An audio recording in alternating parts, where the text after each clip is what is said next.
Welcome back to an episode of We Are Going to Increase the Volume. Oh yeah, and we are also going to read the mail, because this is an interesting one.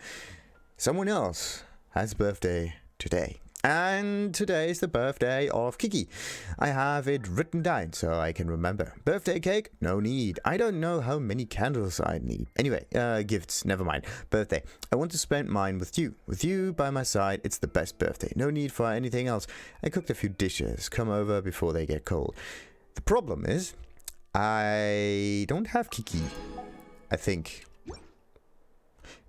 I don't have Qiqi character archive. Let's see. No. No, there we go, there's Qiqi.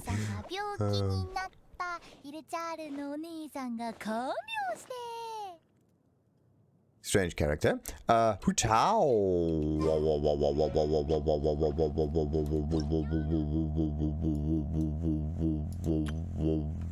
Time for a tryout. Let's see how good she is.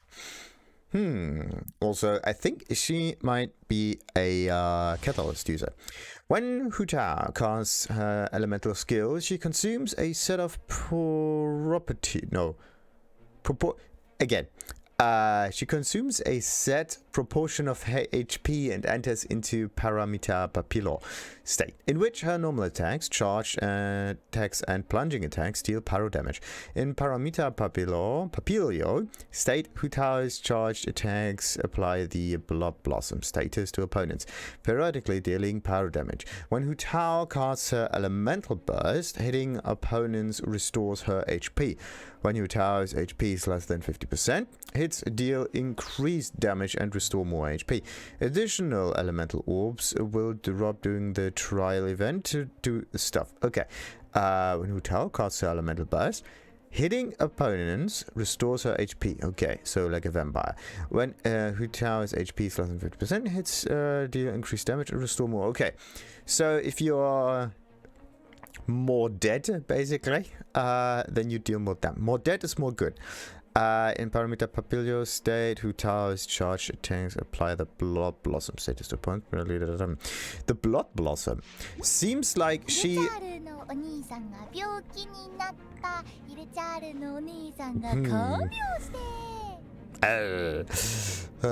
Wee. Ah, bollocks! I can't fly. All right. Woo! What was that just now? I did the dash and she vanished.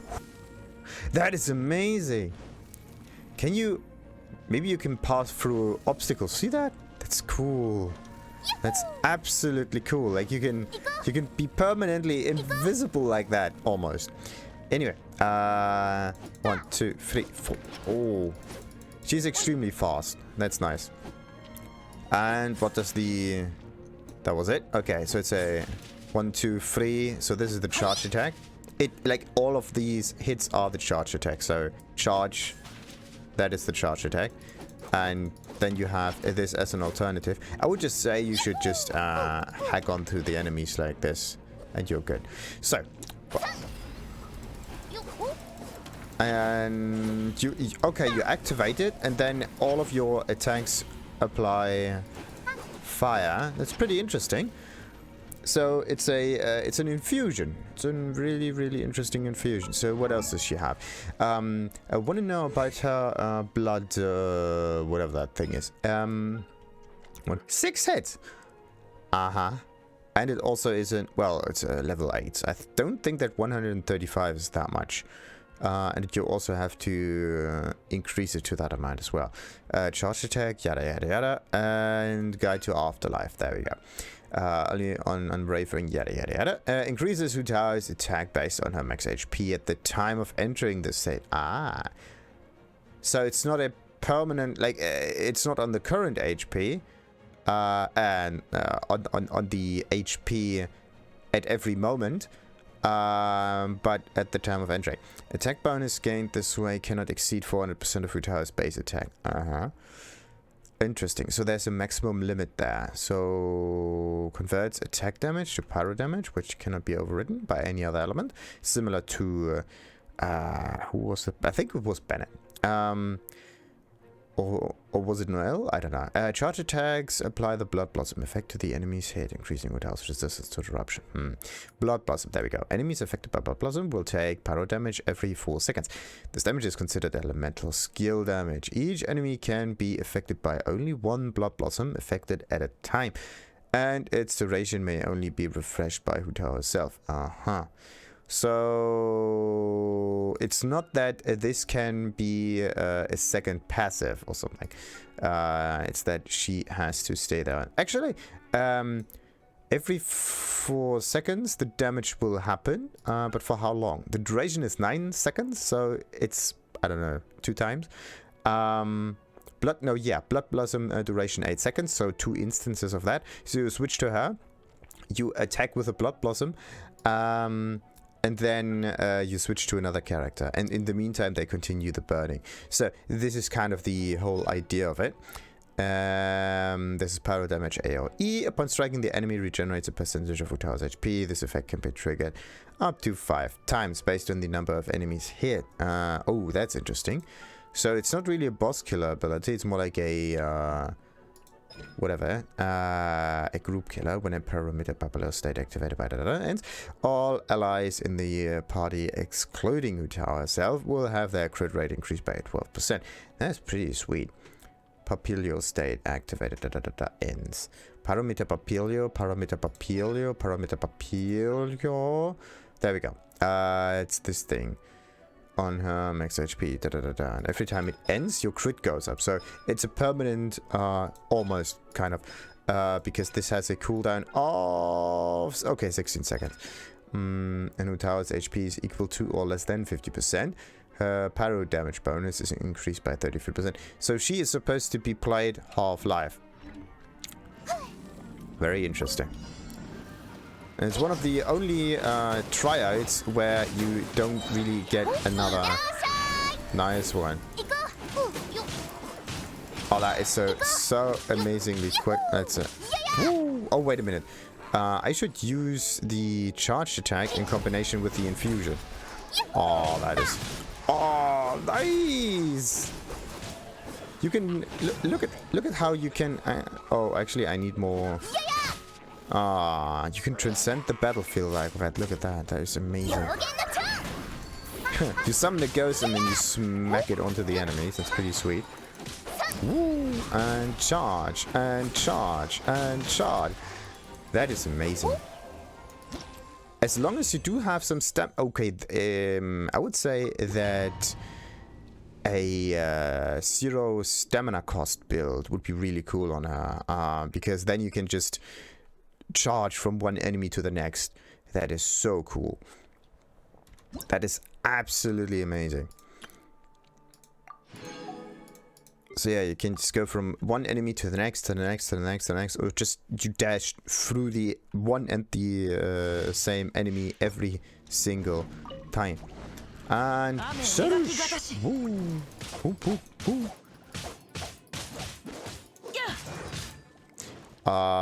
Wait a minute. He did some like strange move. Ooh, no, this is not the move that I was talking about. But the thing is, look at... He is a much slower slower fighter. Really strange. Compared to Hu Tao, this one is... I can't even defeat the fire slimes in time. Look at that. I can activate ultimate also, and then I think the more swords I have on me, the more damage I will deal. But this is kind of strange. I think future characters will actually be more and more overpowered in order to give you an incentive to get them. So it's kind of like a pay-to-win mechanic, in a sense. Because otherwise you would just have found, well, some decent enough characters, and then you can continue the game. But then there would be no money making from the player base anymore. So what has to happen is you actually need an incentive for characters more and more and more.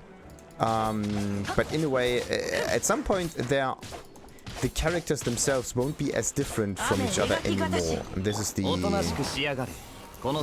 one possible problem. Like there is a certain theme to each character, and actually there are only so many different themes you can have. And at some point it just goes into variety also. I would say that they should not focus on a playable character, but more on skins. That would be something that is much more interesting to buy at a later stage in the game. Because you just want something interesting to make your character more, well, not just unique for uniqueness sake, but to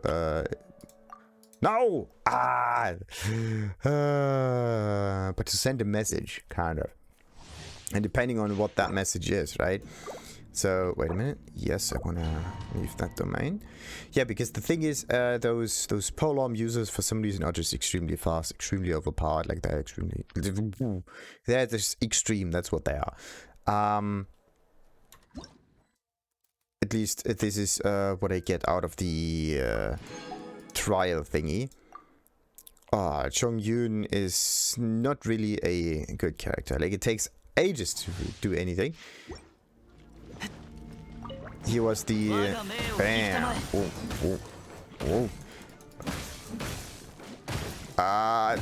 Look, why do I only deal 1000 damage with a infused attack like that? I don't get it. I think he's supposed to be a preparation character. So you prepare the enemies with ice, and then you switch to another character that has like fire on them also. I think this is the actual idea behind it.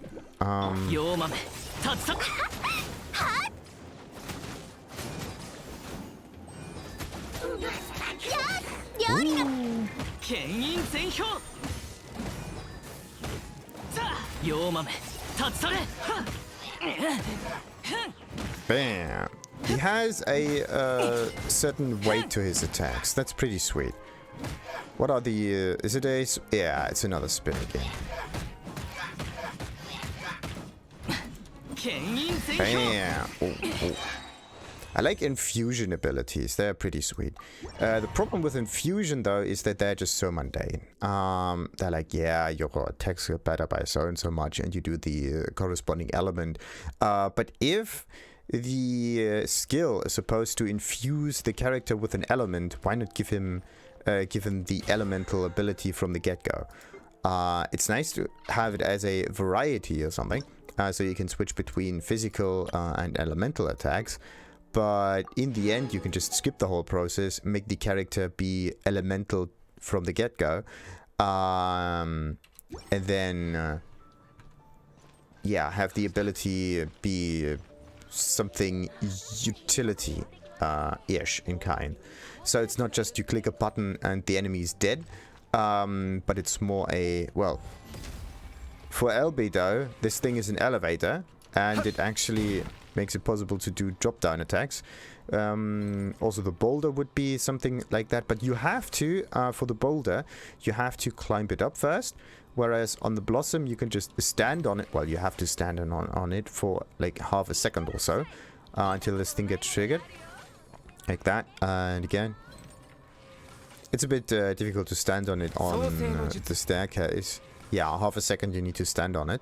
And also, the enemy is not supposed to stand on it, because once this happens, then this thing is somehow blocked, and that's actually not cool. The elevator should just ignore the enemies. Yeah, it should pass through enemies altogether and lift you up like a filter, right? And again, it's not work. Why is it not working? There we... that was weird. I made the thing. There we go. Now let's try this again. Ah, see that? It has to disappear and then it has to reappear. How long until this thing... there we go. It's a little bit faster if the blossom is already gone, because the destruction animation has to... There we go. Yeah, the vanishing or destruction or whatever animation has to be triggered, and this takes an additional amount of time. So you can't just step onto the blossom and it goes upwards. No, you have to step on it, wait until it vanishes, then it goes upwards. So it's not that speedily. Anyway, the idea behind it is to have a utility ability that makes something, that enables a certain playstyle. And I would say that characters should be played like that in order to make them more interesting in terms of playstyle. Like, there can be some easy characters where it's just damage, but let's say some really high damage should be locked behind a certain playstyle or behind a certain utility that has to be utilized well enough, right? So yeah, just a certain playstyle that enables it, and the playstyle itself has to be, well, rewarding, right? So it first of all, it has to be something like that, right? You stand on it, your character is moving, and then you get into a situation where you actually deal more damage now. And this is the actual damage buff. It's not that your attack gets stronger, it's that a different attack altogether gets available. And this is the drop down. That would otherwise not be possible with, well, you would have to like climb up like some... Okay, you can't climb up this flagpole, but the idea is that you have to climb up, and that means you have a downtime in terms of damage. And this is also something you don't want to have, because downtime in this game is something very, very bad. Because downtime would mean that, first of all, you don't deal damage, and not dealing damage means that domains that are time sensitive sometimes are too difficult to finish. They're actually just possible to do in higher levels altogether, and that's something that you don't want. Like, you don't want to have a fully leveled up character be necessary for a domain that's there to level up character. Like, again, it's a chicken and egg problem. Certain domains just need a specific element in order to be farmable, let's say. But even the because I managed to what was this? I think it was this one. The domain of blessing. That was only possible with a electro element before. Now I'm pretty quick at it. I don't even use Elisa anymore, which is the electro character that I tried it with. I just use Bennett. And I think the reason why I'm so good right now is that because Bennett is level 80, and 80 is a certain damage requirement, I would almost say, in order to do this domain, the high level one, the level 91, with ease. Where is it? Wait a minute. Yeah, I think it's this one. You need to be at least level 80 on your damaging characters in order for the damage to be high enough. If, for example, you use a level 70 character for this domain, you will have a little bit of a problem. And lower, of course, even higher problems. So I tried to do this with Kaya as my main source of damage, and it didn't really work that well. Just because Kaya is only level 70 and the enemies are actually level 90 or 88 or something like that. And the difference there just means that your damage gets reduced by an awful lot of amount. And 80 is pretty decent. The items themselves, right? Okay, also Bennett has maybe slightly better items when it comes to all of that. Like 16, 16, 16, 16. Kaya, of course. But in the end, it's just a difference in terms of numbers, right? This one is 1,300, this one is 1,100, so it's not that much of a difference. The defense is also not that much different. The only real difference is the max HP. And I've noticed while farming the Regis Vine, the Pyro Regis Vine, that I could just trigger the ultimate on Bennett, stand in the ultimate, heal myself, and I don't need to evade. This is like a safeguard. It's really amazing. It only becomes problematic if I try to fight, let's say, a Ruin Hunter also. Because the Ruin Hunter will just halve my life in there. And it's the first Ruin Hunter in there. So yeah, let's just show that. I don't need to finish that domain. I just need to show that. Like, what was, yeah.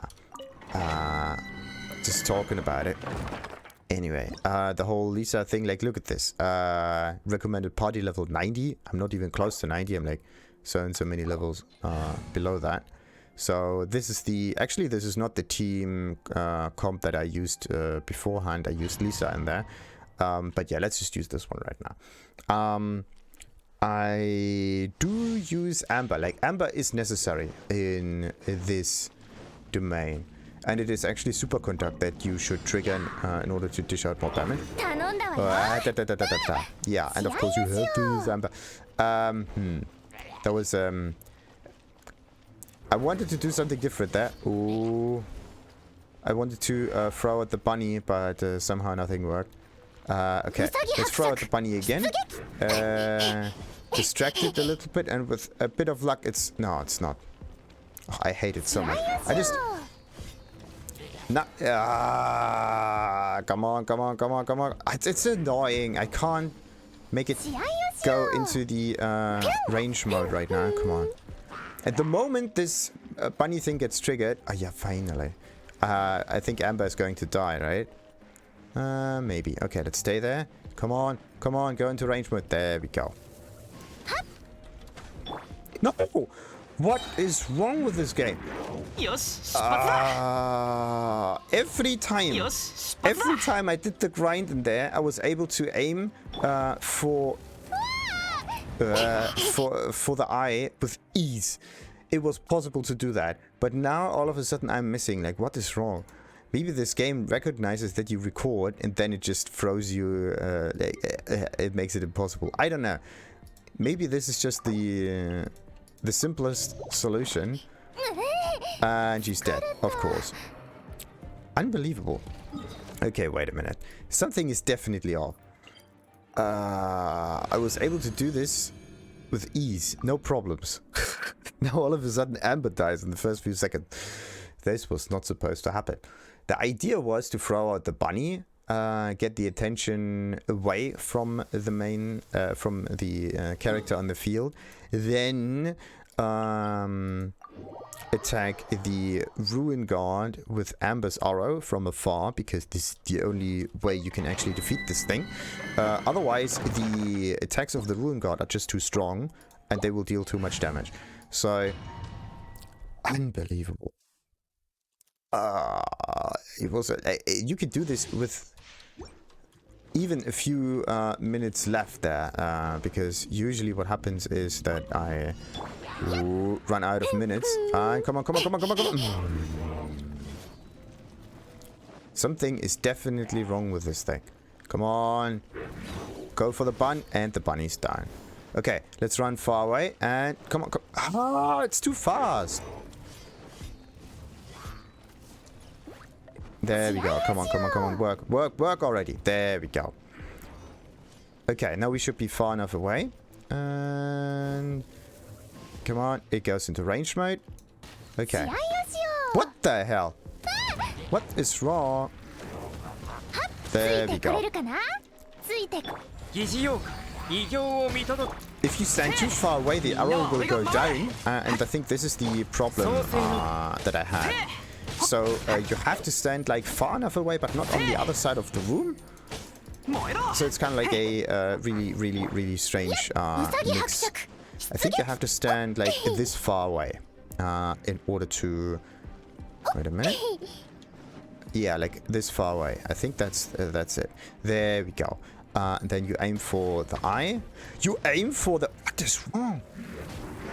Then you aim for the eye. There we go. I was able to do this with ease beforehand, and now I'm missing every single shot.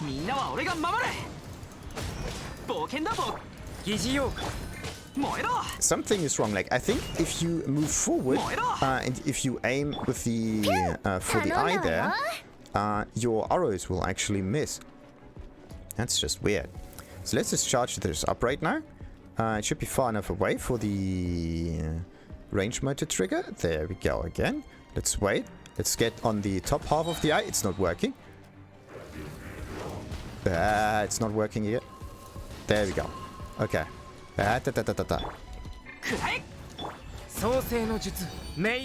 Okay. Like I tried to factor in the fact that the arrow is going downwards, but it's not going downwards as fast, and it's actually going forward for the first few meters. So the arrow is going forward and then it's going to fall off. So it's not a parabola or hyperbola or whatever, the thing that's going upwards and downward. Oh, come on!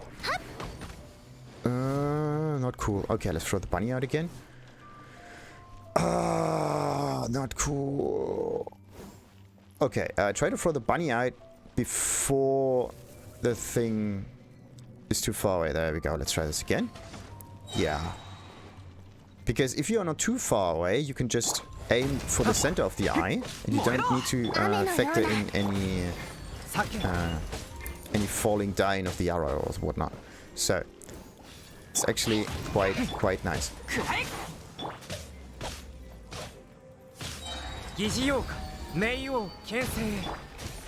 Come on. There we go. Come on, 3, 2, 1, let's do this. Bam! It's not quite working. As long as they still have their shield, you cannot permanently stun them. I need my ultimate. I need my ultimate. What is wrong? Why is he dying right now? I think the game knows when it gets recorded and it makes things more difficult. I don't know why, but this has to be. It has to be. Come on. There we go. It just has to be like that. I had absolutely no problems fighting those wizards as well. I was always full health and I was always going all out on them. And now all of a sudden this happens.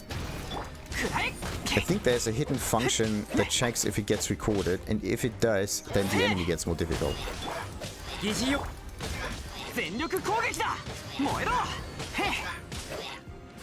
Oh, I'm just really bad.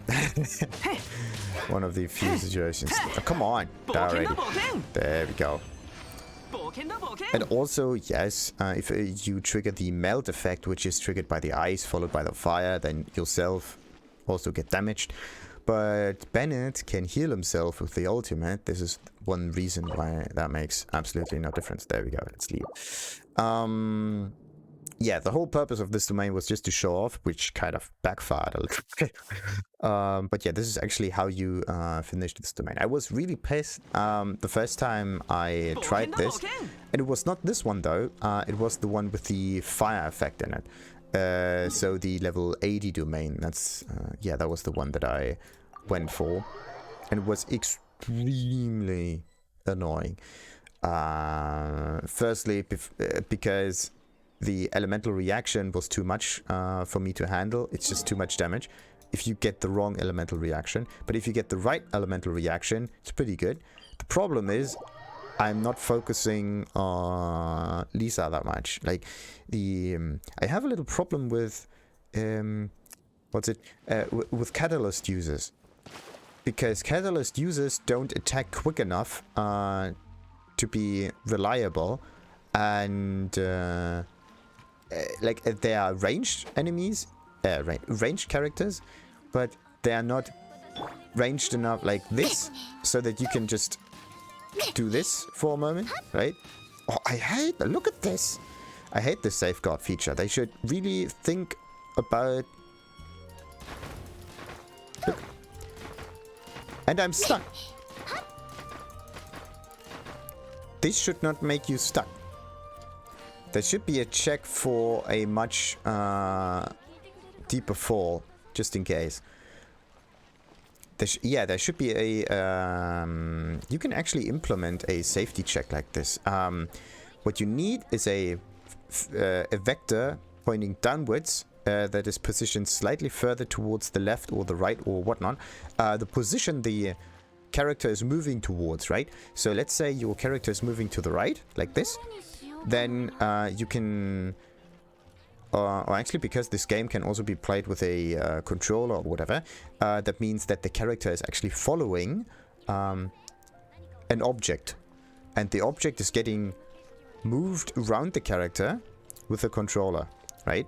So if you move the stick to the right or whatever to the right, then this invisible object is going towards the right of the character, in this case Amber, and then another function triggers, and this one is moving the character towards that object. And if you stop like moving the controller to around the character, then it whoop, flips, or it either vanishes or it just moves inside Amber or whatever character you're playing as, and then the distance towards that object is 0. This is also how you can check for running and walking, by just checking how far the distance towards that object is.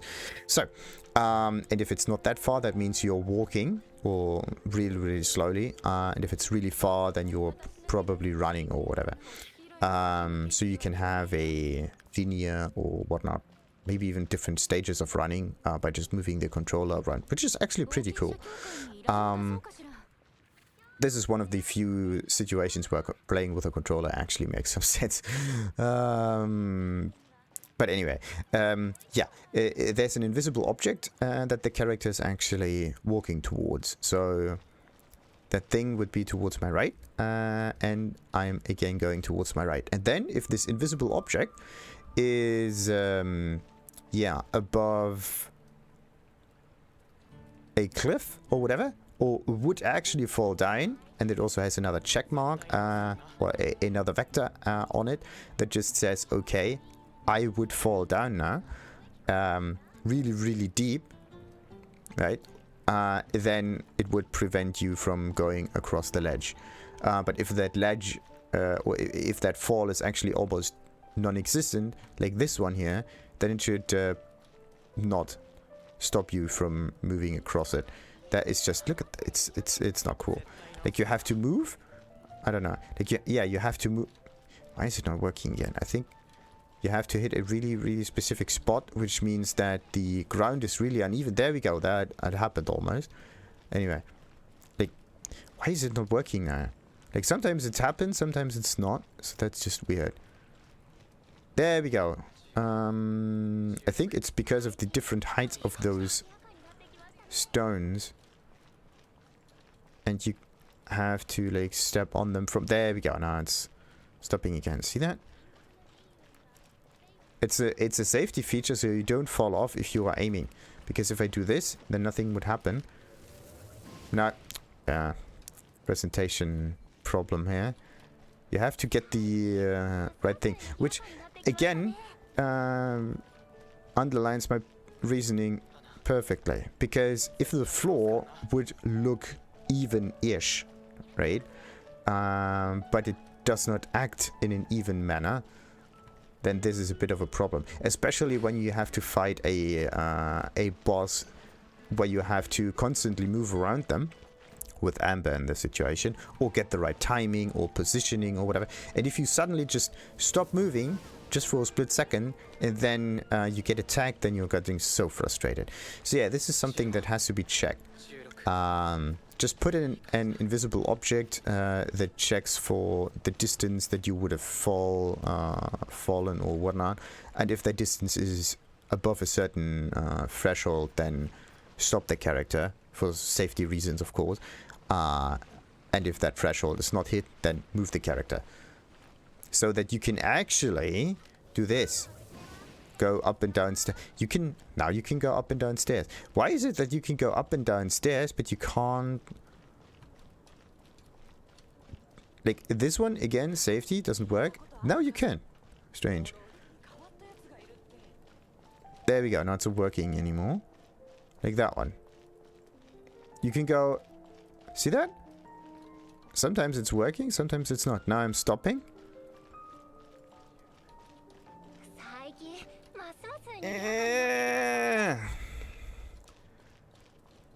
Not cool. The same thing would also, let's say you try to kite the enemy like backwards, right? I think this also happens, like if you just go backwards. Come on, one of those stones. Come on. And I thought one of those stones actually held you in place, but no. There we go. Now it stops. Because that is just so annoying. Absolutely annoying. Anyway,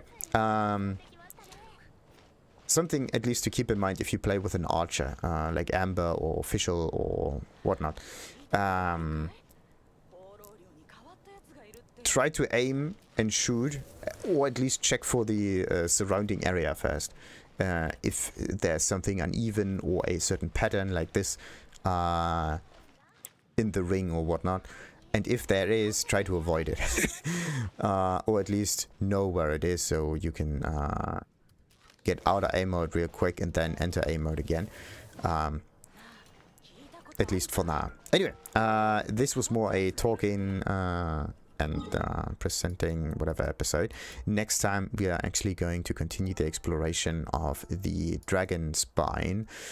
And then, actually, how many of those agates do I have? Wait a minute. Agate, this one. 9. Okay, I just need one more, and then I don't even know what level the tree has. Maybe it's 6, maybe it's 7, whatever. But that means that there are even more agates in this area, because you can level this up to, I don't know, level 10 also? Oh, yeah. And I thought that I explored it already pretty thoroughly. Where are all the other agates? Strange. Anyway, let's end this episode and continue, of course, with the exploration at another time. Until then, like and subscribe. Ta-ta!